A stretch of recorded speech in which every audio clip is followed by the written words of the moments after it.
Okay, so I'm just conscious of time. It is what, 4:31, so I'm going to make a start. Malin, hi, nice to see you as well. Victim advocate in Ohio, US as well. Amazing. All right, interesting range of you here today. So let's get started. Thank you all so much for your introductions. Lovely to hear from you all. Please do use the chat as we go along. I've got a couple of questions I'm going to ask you as we go, so feel free to chip in. But let me just start really by kind of saying, who am I? So this is me. This is actually, this photo was taken during the summer in June when it was Pride Month in a primary school that I work in. So it was kind of for me a big moment to be able to say, do you know what, I can wear a t-shirt like this in front of primary age children. I'll explain how we got to that point in a minute, but a little bit about me, just so you kind of understand my background. So I am the founder and director of Queer Education Consultancy, which has been set up really in kind of light of how things are moving, not just within the UK, but internationally, really, in regards to LGBTQ plus rights. I know there's some really interesting stuff happening in the States at the moment. There's some really interesting guidance coming out from the UK at the moment, especially about being trans, and also in Europe. So I've kind of got to that point now from being kind of involved in a range of different places. So I'm part of the NAHT, which is the School Leaders Union, and part of their LGBT network. And that's been really influential for me in kind of getting my confidence to kind of say, actually, I can be gay and out in schools as well as in my personal life, and kind of bridging the gap between those two. I'm also on the Association for Science Education, their EDI committee, so do a lot of work there with them as well. And then It Gets Better, which is a big movement that started in the States, which is now gone global, working with them as a regional ambassador to kind of promote to LGBT youth that life does get better, and actually they have a voice and they have a place to be valued. And then finally, kind of leading back to that picture, last year I was really successful in working with an academy in London to achieve the silver status as part of the Stonewall School and College Champions Awards. So for those of you that don't know, Stonewall is an LGBT kind of civil rights charity that does a lot about promoting equality in LGBT rights. And as part of their education team, they have this external validation you can go through to get this kind of award, if you like. So it's not an easy thing to get, and obviously going through external validation can be quite scary sometimes. So it was nice to work with the school and get the silver award. So that was last year, and I'm also working with another one this year to go for the same thing. So that's a little bit about me and kind of why I'm here and why I'm doing what I'm doing. So just want to run through then what the outline is for the next 15 minutes or so, because I'm just conscious that we don't have the greatest amount of time tonight. So I'm going to go over what do we mean by LGBTQ+, have a quick look at the statutory requirements on schools. This is obviously within UK context. Think then as well about the moral considerations, and then just think about what is the impact of queer inclusion on our children and also on the staff as well. So should just say this is a safe space. Please feel free at any point to ask a question, even if you sometimes have that thought in your head and think, oh, should I ask that? Can I ask that? Please feel free to ask away, whether that's you unmute yourself, raise your hand, or pop it on the chat. You know, this is not a place where you are going to be judged for having comments, or you're not sure about things. Please do ask, and I will try to do my best to answer them. If I can't on the call, I'll definitely get back to you anyway. So yes, this is a safe space for everybody. So some definitions are on the screen. Do you know what they mean? Are there any on there you think I've got no idea what that word means? If you're not sure what one means, pop it in the chat and we'll see if we can work it out together. So we've got ally, aromantic, asexual, bisexual, cisgender, gay, intersex, lesbian. What are the ones we got? Sorry, my screen is covered. Non-binary, pansexual, queer, questioning, or trans. Or are we all pretty confident with what these mean?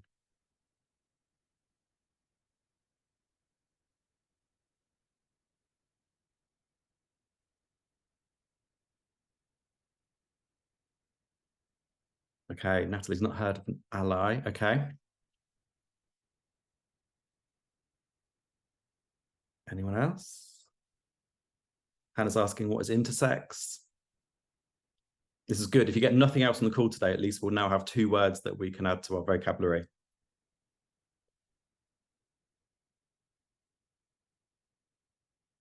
Okay, any final ones coming through? Okay, so I will give you all the definitions. Don't worry about having to remember them all. So here they are. These have all been taken from the Stonewall website. These are their definitions that are used and kind of seen as the main ones. So an ally, just to pick up on that one, is typically someone who's straight and or cis person who supports members of the LGBTQ plus community. Had an interesting conversation with a teacher last year who thought it was called an ally. And it was quite a comical moment, but yeah, that's an ally. Intersex is the term that's used to describe a person who may have the biological attributes of both sexes, or whose biological attributes do not fit with societal assumptions about what constitutes male and female. The other one to pick up on is one I didn't learn until relatively recently, really, is the idea about being cisgender. So that's someone whose gender identity is the same as the sex they were assigned at birth. So I am cisgender. I was born a male. I still identify as male. So I'm cisgender. Of course, then the other opposite to that is trans. So if you're transgender, that's the last one on there you can see is a term to describe those people whose gender is not the same as or does not sit comfortably with the sex they were assigned at birth. So as I said, you've got the list there from Stonewall. So feel free to go and have a look at that. As I said, I'll send it around to you so you can have a look in more detail. But that's just to make sure we're kind of on the same page and we've got some kind of concept around those words and those definitions, just in case any of them do come up. So when we think about what is statutory in the UK and where we kind of get our framework from, the most important piece of legislation we have really is the Equality Act of 2010. Which came in to replace previous anti-discrimination laws. There were different ones for different characteristics. And it's there really to protect people and sets out different ways in which it's unlawful to treat somebody. There are, under that, 9 protected characteristics. Can you have a go as a group? Can you list all of them? Do you think you can find them?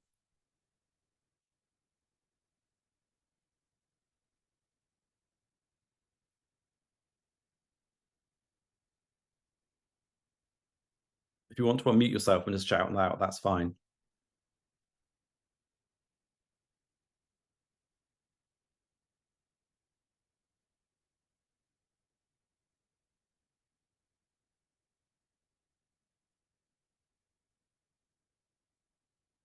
Thanks, Jennifer.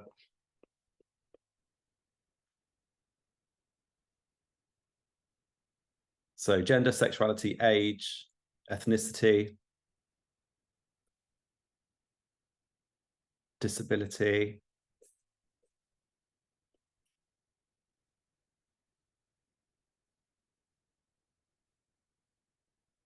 marriage, yeah, race, well done. I think we might get them. I should have said no cheating and Googling them.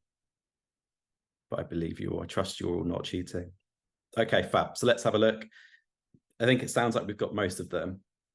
So it is against the law within the UK to discriminate because of age, gender reassignment, being married or in a civil partnership, being pregnant or on maternity leave, disability, race, which includes colour, nationality, ethnic or national origin, religion or belief, sex, and sexual orientation. So like I said, those are what we call the protected characteristics. And those are the 9 that are protected under the Equality Act of 2010. The 2 we're going to focus on today, though, are gender reassignment and sexual orientation.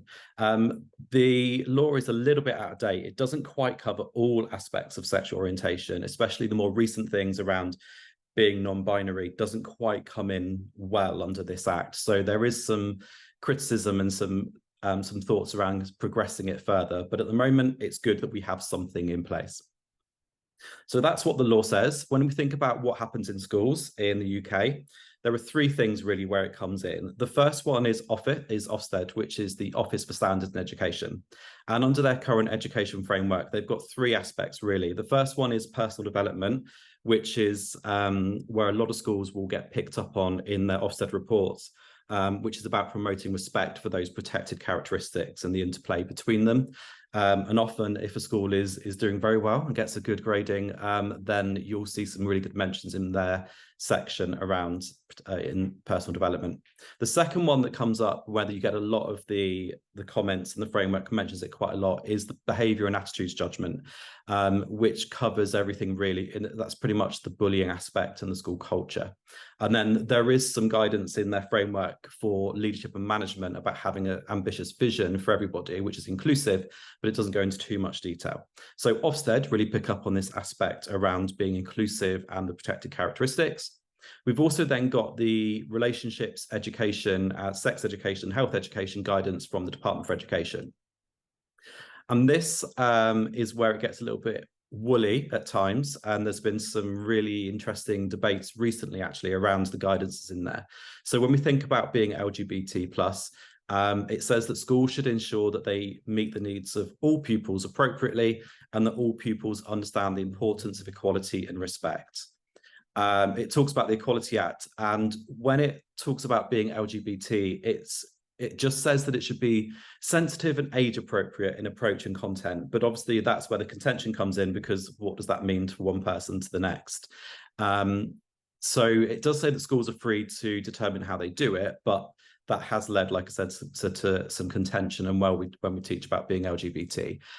There is trans guidance that has been written by the Department for Education and the government.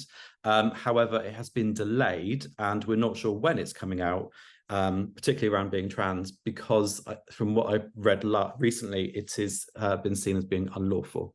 So like I say, there's some really interesting guidance around the LGBT content in there.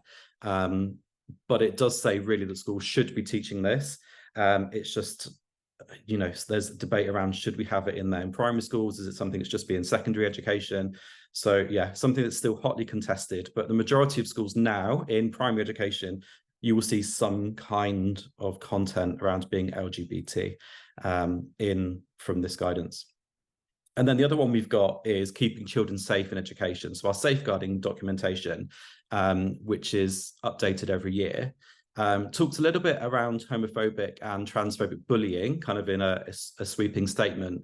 But what was really interesting in 2022, it introduced a new section that really picks up on just being LGBT plus in itself, and highlights that schools should have a safe space for LGBT children to speak out or share their concerns, which doesn't sound like much, but is a huge step forward in thinking about LGBT plus inclusion in schools, and is something that often when there is safeguarding training to all staff can be left out a little bit.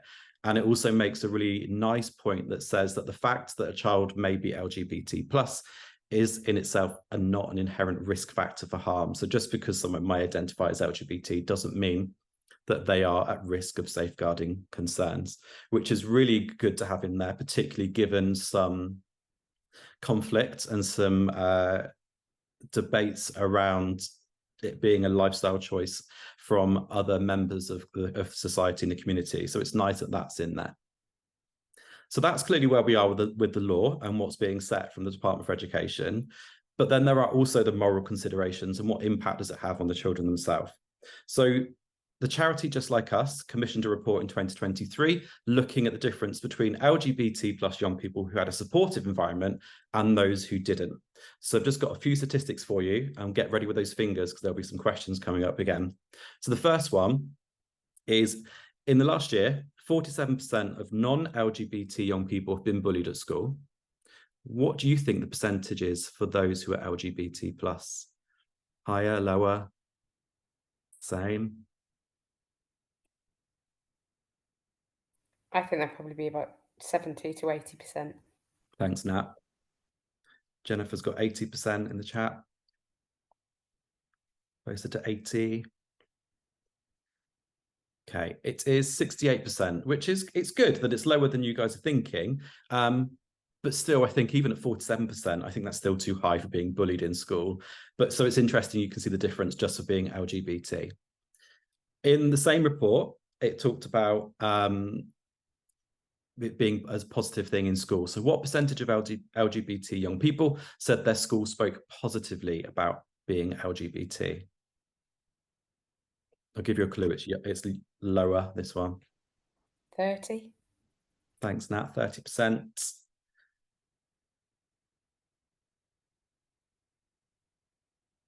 50%. Thanks, Jennifer.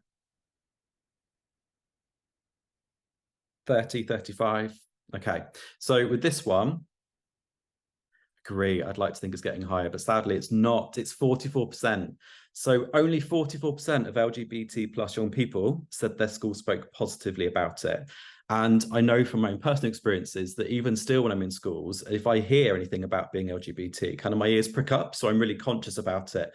So if that's only 44%, that's pretty low, because I know that these young children, young people will be desperately looking for that sense of validation and seeing other people like them. But what's really positive is when the survey was carried out and they looked at what do LGBT young people want, the one thing that comes up quite a bit is the idea that they wish they'd learned more about it in primary school or nursery, and how that impact about seeing role models and people like them has on their mental health and well-being. So what is the impact then of queer inclusion in education? Well, we know that well-being is linked to academic characteristics, things like the growth mindset and mastery approach, which can then have that link to higher achievement. So by thinking about our children, young people's well-being, we're going to have an impact on their achievement. We also know that when LGBT plus young people are in a supportive environment, they are more likely to feel optimistic about their future all of the time. But how many times more likely do you think? So just by knowing that there are people around them that support them and know that they can be themselves in school, how many more times likely are they to be optimistic? 5. 5. Oh, we've got 2 5s.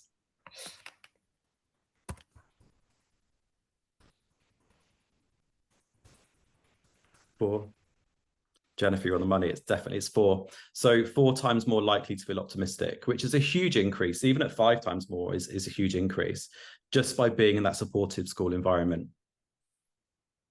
And a couple other statistics for you. So this one is a couple of years out of date now. This is from Pearson's in 2019. But I think because of the pandemic, the impact that's had on progressing education hasn't happened as quickly as we'd like. So their latest research says that 9 in 10 teachers say that LGBTQ plus people are not represented in curriculum material. I would imagine now it's probably got closer to 8 in 10. So we're looking about 20%, but still a lot to do there about having just representation in the curriculum material. So having things like scientists or artists or, those kind of people just in everyday curriculum material. When we look at the events that happen, so I think for me, this is the easy win, if you like, for a school to do. This is where you take part in things like pride events, or you do something around anti-bullying as an assembly. Only 39% of schools, this is secondary schools, have taken part in events like this.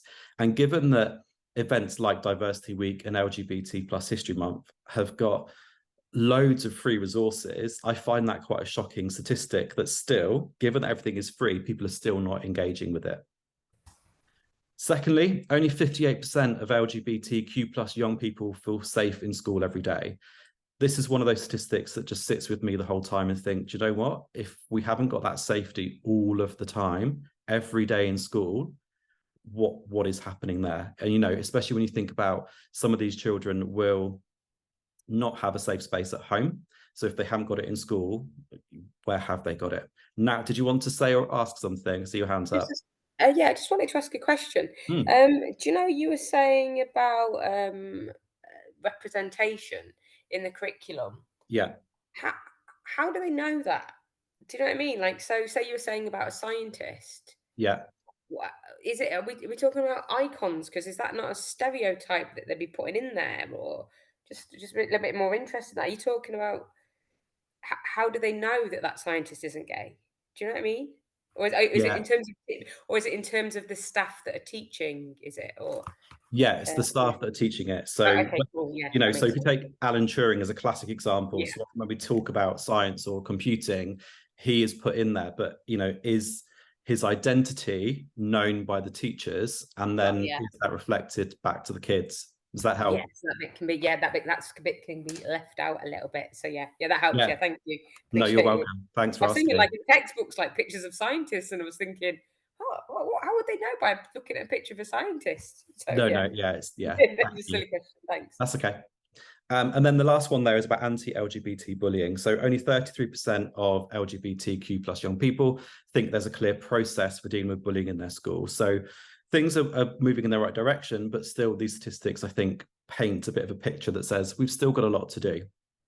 So to get things started, there are certainly some things we can do. We know that supportive school environment can make a difference to all pupils' level of optimism, and we've seen that in the report from Just Like Us. But some of the things to take away with this from this for you today are things that are coming up. So Anti-Bullying Week is happening in November. There's definitely a great opportunity there, if you've not done anything at all, just to kind of mention homophobic, biphobic and transphobic bullying in assemblies, in tutor time, in, you know, those PSHE lessons within primary school, around how that is not accepted and what to do to tackle that. You've also got organizations like Stonewall and Just Like Us and LGBT plus History Month that have got amazing posters that you can use to display around your schools. I went for an interview at school, must have been about 5 or 6 years ago now, and felt a stronger sense of belonging because I saw this exact poster up in a school, in a corridor, that just made me think, do you know what? If the school have got this up, then actually that makes me feel valued as a person. So certainly for staff as well, it helps just raise that profile a little bit. As I mentioned earlier, there is LGBT plus History Month that happens in February every year. So this is the logo from this year. So February next year, it's all about medicine, and they will be having loads and loads of resources on their website, as well as a launch event. So please go and have a look at those. And I've mentioned it a couple of times. So Just Like Us, they do in June, in Pride Month, School Diversity Week. And again, they've got loads of great resources on their website, everything from lessons you can teach in every subject in primary and secondary, plus assemblies, plus posters, just to kind of start raising that profile in school. So hopefully that gives you some ideas and has given you some indications to the context of where we are at the moment. So I'm going to end it there. Like I said, I will send around the PowerPoint and the recording, so you've got access to all the research and the data that's behind it. I'm going to hand over to you guys now, really, and say, if you've got any questions, please feel free to ask. Otherwise, you are free to go. And thank you all for coming, I should say. Thanks, David. Yeah, really, just really good refresher and really useful just to kind of be reminded of it again. I work in public health in Blackburn, lead on sexual health, but I have a bit of a background in sex education. It's just that I'm always interested in different professionals' perspective. I'm working with that resistance from parents, really. Yeah. Also, just kind of thinking about the makeup of Blackburn, with a third being South Asian communities, and I know there can be some resistance there to not so much RSA, but sometimes to even talking about LGBT lives. For example, in our census, I think it was something like 9,000 people don't even entertain answering the question around identity. And that's quite interesting because they don't even, some communities don't believe that that's a valid question to even be asking. So just really interested in how you work with the resistance and kind of any tips, Yeah. ideas, and thoughts around that? So just to give you a bit of context, so I'm in East London, so very similar. I don't know Blackburn too much. From what you've said, still very South Asian communities around here, large Muslim community as well that I work a lot with. And the big thing I say to schools I work with is that when we're talking about this in schools, we're not saying to the parents or to children that they need to make a choice. We're just very much, I like to see it as diversity is the fact. You know, LGBT plus people exist, whether you accept it or not. We are here to stay. What the issue is sometimes is the idea of inclusion as acceptance of other people. And I think that I just say to school leaders, look, you're never going to change a parent's opinion, and that's not your job. It's to make sure that every child gets access to the same information. And if parents then want to refuse or not send their children to that school, that's fine. But especially now it's statutory. And culturally and from a religious perspective, you know, we know that there are people from different religions who are also LGBTQ plus. It's just about saying, do you know what, as parents, you're the child's first educator. That's fine, but we're not going to change our stance as a school. Thank you. No, I love that. I think it's just being open and transparent, isn't it? And kind of yeah, diversity is a fact, and I love that as a lesbian to hear. Yeah, we ain't going nowhere. Do you know what I mean? No, We're we're here to not. stay You on. know, you can deny my existence all you want, but I'm still going Yeah, to be here. yeah, And that's why being allies and having the symbols around the school is so important, because it definitely. just makes it visible everywhere. And I've done some work with the school this year actually around making the website more EDI compliant and making Yeah. sure that when there's admissions into school, that everybody is aware this is the commitment.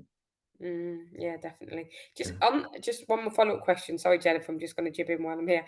Yeah, I haven't looked at the RSC guidance for a while now. Like I said, it's something I used to do.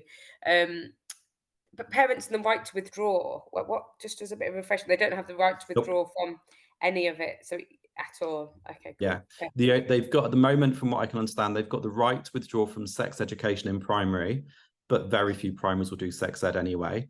Yeah. But they can withdraw from RE if it's a different religion. But for being LGBT plus content, no. Okay, perfect. Thank you very much. Thanks Okay. again. Hi, Jennifer. Hello, thank you so much. Just really, as you know, as Matt said, just great to come in and on a refresher and just, listen to the conversation. So thank you. I am part of a teacher education program, and we have a sort of institution-wide commitment to EDI, and I have a real personal passion around promoting our sort of our celebration of diversity with the trainees to sort of let them feel really equipped when they go out into classrooms.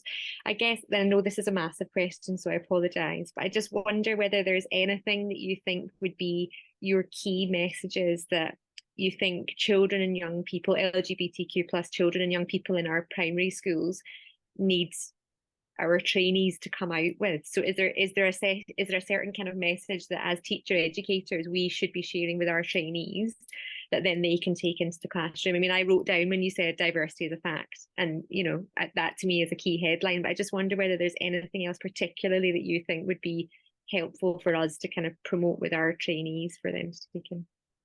I think it comes down to knowing really what it is you're doing with your trainees. So I think the first thing that comes to mind really is about making sure that they have that good solid grasp around what EDI means, but also then just having some, for primary, it's pretty much when we talk about being LGBT, it's about families, and there's different families in society, and I think that's kind of the going in with that kind of message is kind of the starting point. But then the other aspect to think about, which we might need to have more of a chat around, which is fine, is more about staff and staff who are LGBT plus or not, and allies, and how that can have an interplay.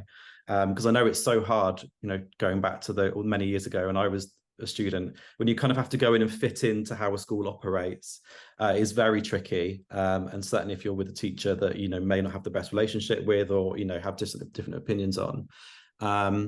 But yeah, I think diversity is the fact is the main one. And then from an LGBT perspective, if they just know really that if we talk about being LGBT, really we're talking about families and diverse families. And also the other one is that idea of bullying. And I think for me, there's that whole kind of message about what you walk past, you accept. So if you walk past homophobic or biphobic language and you don't tackle it, you're almost an accomplice to that happening. So I think it's about them making sure they are just up to speed on the bullying language and what the school's procedures are, and knowing that they should be tackling that as well. Does that help? Yeah, I was scribbling. I'm going to quote you when I lecture. Thank you. You're welcome. Thanks, everybody. Unless anyone else has any more questions, it's 5 o'clock here now. Sorry, David. In a practical note, do you offer training out like this to schools, Yeah. like as a consultant? And we Yeah. just look on your website for further information around that. We kind of lead a PSHE network, and it's just sometimes great to get external people in to do stuff like this. Yeah, absolutely. Yeah. Cool. Thanks very much. Really Thank useful. you. Thanks, Thank David. you. Appreciate it. Thanks, everybody. I'll leave it there. Have a lovely evening. Thank you. Bye.